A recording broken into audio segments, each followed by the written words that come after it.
కామారెడ్డి జిల్లాలో రైతులు ఆందోళనకు దిగారు. ధాన్యాన్ని వెంటనే కొనుగోలు చేయాలంటూ మాచారెడ్డి మండల కేంద్రంలో రోడ్డుపై బైఠాయించి నిరసన తెలిపారు. ధాన్యాన్ని కల్లాల్లో పోసి 10 రోజులు గడిచినా తూకం వేయడం లేదని రైతులు ఆగ్రహం వ్యక్తం చేశారు.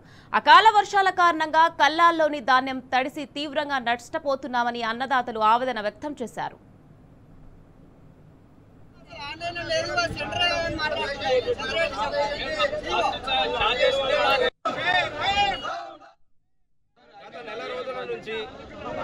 పంటలు కోసినప్పటికీ ఇప్పటికి కూడా వడ్ల కొనుగోలు కేంద్రాన్ని స్టార్ట్ చేయకపోవడం సిగ్గుచేటు.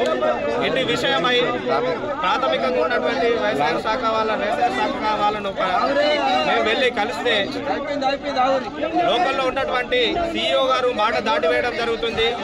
వాస్తవానికి మీరు వడ్లు కోసినటువంటి కేంద్రం అది వడ్ల కొనుగోలు కేంద్రమే కాదు.